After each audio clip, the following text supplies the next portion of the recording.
দিদি তোমার কাছে এত এত অর্ডার কিভাবে আসে আর প্রত্যেকদিন তুমি কিভাবে ভিডিও পোস্ট করো? আমাদের তো একদিন অর্ডার আসলে দুদিন অর্ডার আসে না, সেজন্য আমরা ভিডিও পোস্ট করতে পারি না। বেশিরভাগ হোম বেকারসরাই আমাকে এরকম ধরনের প্রশ্ন করে থাকে মেসেঞ্জারে এবং কমেন্ট সেকশনে। তো তুমিও যদি একজন হোম বেকার হও তাহলে আজকের ভিডিওটা তোমার জন্য।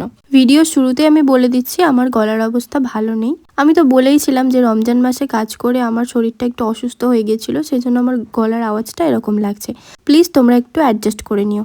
ওকে, তো এখন আসি মূল টপিকে। প্রথমত, আমিও এত এত অর্ডার কোনোভাবেই পাই না। আমারও একদিন অর্ডার থাকলে দুদিন অর্ডার থাকে না। সব সময় নয়, কিছু কিছু সময় যখন অর্ডার থাকে তখন প্রত্যেক দিন অর্ডার থাকে, আবার যখন অফ থাকে তখন অনেক দিন অফ থাকে। এটা শুধু আমি নয়, বেশিরভাগ হোম বেকারসদেরই এরকম অবস্থা।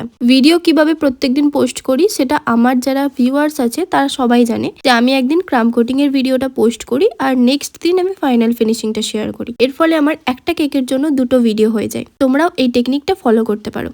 আর একটা কথা বলে দিই, তুমি যদি কোথাও থেকে বেকিং এর ক্লাস করে ভাবো তারপরের দিন আমি বিজনেস স্টার্ট করব আর সেখান থেকে তোমার হাজার হাজার টাকা ইনকাম হবে, তাহলে কিন্তু একদমই ভুল।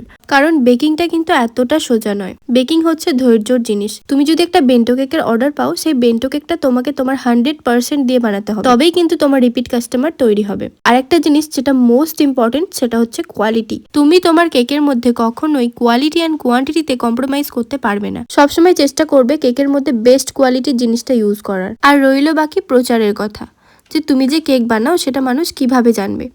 তার একমাত্র সহজ উপায় যেটা তোমার হাতের কাছে আছে, যেটা তুমি ফ্রিতে করতে পারবে, সেটা হচ্ছে তুমি নিজে তোমার কেকের ভিডিও বানাবে এবং পোস্ট করবে। এর থেকে ভালো জিনিস প্রচারের জন্য আর কিছু হতে পারে না। তো তুমি যদি একজন হোম বেকার হও আর এখন অব্দি ভিডিও বানানো শুরু করোনি, আমি বলবো কালকে থেকে ভিডিও বানানো শুরু করো এবং ইনস্টাগ্রাম এবং ফেসবুক এবং ইউটিউব যে কোনো প্ল্যাটফর্মে তুমি পোস্ট করো এবং চেষ্টা করবে ভিডিওগুলোতে নিজের ভয়েস দিয়ে পোস্ট করার, মানে ভয়েস ওভার দিয়ে। হতে পারে একদিনে তোমার ভিডিও ভাইরাল হবে না, কিন্তু একদিন না একদিন ঠিক ভাইরাল হয়ে যাবে।